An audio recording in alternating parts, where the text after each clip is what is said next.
দর্শক, এনসিপি নেত্রী মনিরা শারমিনের যে সংরক্ষিত মহিলা আসনের মনোনয়ন সেটা নির্বাচন কমিশন বাতিল করে দিয়েছে। সেটা আমরা জানি, আপনারাও জানেন।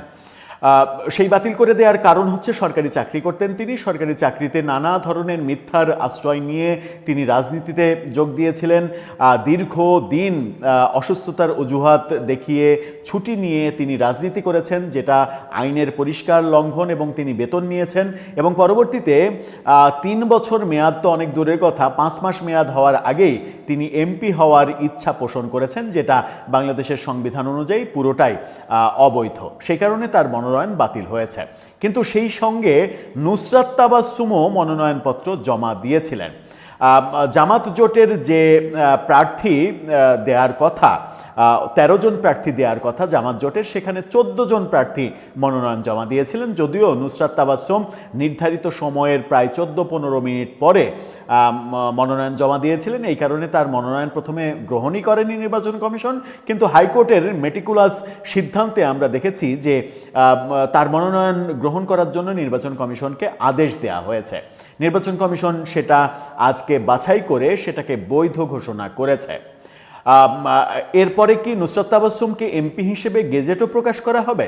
যদি প্রকাশ করা হয় তাহলে প্রশ্ন আসবে যে জামাত জোটের যে 13 জনের মনোনয়ন তারা জমা দিয়েছিল, নুসরাত তাবাসসুমেরটা ধরলে 14 জনের হয়। তাদের কোটাই তো 13 জন, তাহলে 14 জনের মনোনয়ন তারা কিভাবে দিতে পারে? আইন কি বলছে এটা বৈধ নাকি অবৈধ?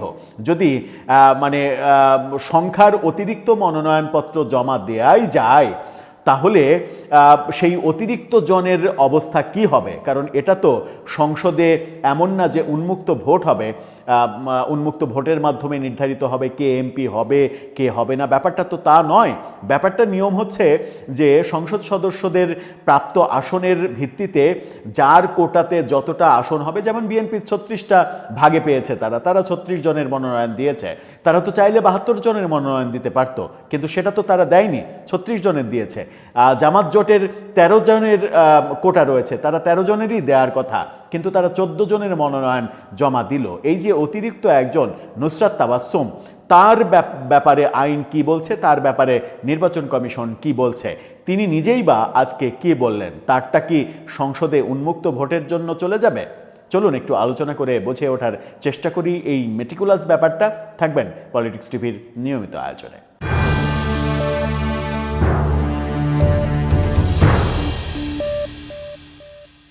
দর্শক, বলছিলাম এনসিপি নেত্রী নুসরাত তাবাসসুমের মনোনয়নের কথা। তার মনোনয়ন আজকে বাছাই করে বৈধ ঘোষণা করা হয়েছে, এবং বাছাই কমিটি তারা বলেছে এটা নির্বাচন কমিশনে কমিশনের কাছে দেয়া হবে। কমিশন আইনি দিকগুলো পর্যালোচনা করে দেখবে যে এটা নিয়ে কি সিদ্ধান্ত নেওয়া যায়। কিন্তু বাছাই প্রক্রিয়াতে বৈধ হয় কি করে? অতিরিক্ত মনোনয়ন হিসেবে যখন তিনি মনোনয়নপত্র জমা দিলেন, সেই প্রশ্নটা থেকেই যায়। ডেইলি স্টার কি বলছে?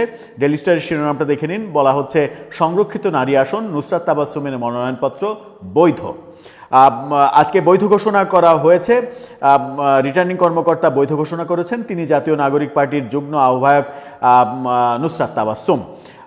আজকে নারী আসনের নির্বাচনের রিটার্নিং কর্মকর্তা ও নির্বাচন কমিশনের যুগ্ম সচিব মঈনুদ্দিন খান ডেইলি স্টারকে এই তথ্য নিশ্চিত করেছেন। বলেছেন, বেলা 11টার দিকে এনসিপি নেত্রী নুসরাত তাবাসসুমের মনোনয়নপত্র যাচাই বাছাই করা হয়। প্রয়োজনীয় প্রক্রিয়া শেষে তার মনোনয়নপত্রটি বৈধ বলে ঘোষণা করা হয়। রিটার্নিং কর্মকর্তা এটাও বলেছেন, নুসরাতের মনোনয়নপত্রটি রোববার নির্বাচন কমিশনে তোলা হবে। এরপর কমিশন আইনগত দিকগুলো পর্যালোচনা করে পরবর্তী প্রয়োজনীয় পদক্ষেপ নির্ধারণ করবে। এই যে কথাটা ইন্ট্রোতে যে কথা বললাম, আইনগত দিক, কারণ তার মনোনয়নপত্র অতিরিক্ত মনোনয়ন হিসেবেই দেখা হবে। জামাত জোটের 13 জনের মনোনয়নপত্র দেওয়ার কথা, কিন্তু তারটা দিয়ে 14 জনের হয়। 14 জন অতিরিক্ত মনোনয়নপত্র যদি গ্রহণযোগ্যই হয়, তাহলে ব্যাপারটা তো আসে যে কারটা টিকবে কারটা টিকবে না, তাহলে তো ওপেন ভোটের প্রয়োজন হয়। কিন্তু নারী আসনের ব্যাপারটা তো ওপেন ভোটের ব্যাপার নয়, এটা তো সংসদ সদস্যদের প্রাপ্ত সিটের অনুসারে কোটা যতটা, তার কোটাতে যতটা হবে সেই অনুযায়ী নির্ধারিত হয়। এটা তো অতিরিক্ত দিয়ে সেটা একজন ভোটে পাশ করবে একজন বাদ যাবে, ব্যাপারটা তো সেরকম নয়। 50টি সংরক্ষিত আসনের নির্বাচনের জন্য মনোনয়নপত্র জমা দেওয়ার শেষ দিন ছিল 21শে এপ্রিল। ওই দিন নির্ধারিত সময়ের 19 মিনিট পরে, আমি 15 মিনিট বলেছি, আসলে 19 মিনিট পরে তিনি মনোনয়নপত্র জমা দেন। সেই কারণে তারটা বাতিল করা হয়। হাইকোর্ট থেকে তিনি আদেশ নিয়ে আসেন। আদালতের কারণে নির্বাচন কমিশন বাধ্য হয়েছে এটা গ্রহণ করতে। এখন আসা যাক যে সংবিধান অনুযায়ী কি বলা হচ্ছে। সংবিধান অনুযায়ী যেটা বলা হচ্ছে সেটা হচ্ছে যে মনোনয়নপত্র যে 50 জনের দেয়া হবে, সেই 50 জনের মনোনয়নপত্রের মধ্যে কোনো মনোনয়ন যদি বাতিল হয়ে যায় তাহলে সেই আসনটি ফাঁকা হয়ে যাবে। সেই আসনের জন্য আবার পরবর্তীতে মনোনয়নপত্র আহ্বান করা হবে। অর্থাৎ মনিরা শারমিনের যে মনোনয়নপত্র বাতিল হয়েছে সেটা এখন উন্মুক্ত হয়ে গেছে। এই উন্মুক্ত জায়গায় পরবর্তীতে এই 49 জনের নিয়োগের পরে পরবর্তীতে আবার মনোনয়নপত্র আহ্বান করা হবে।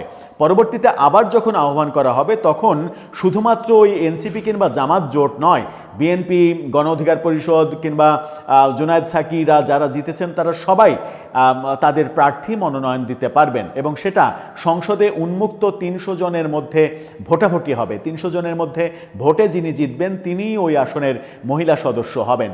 সংবিধান এটাই বলছে।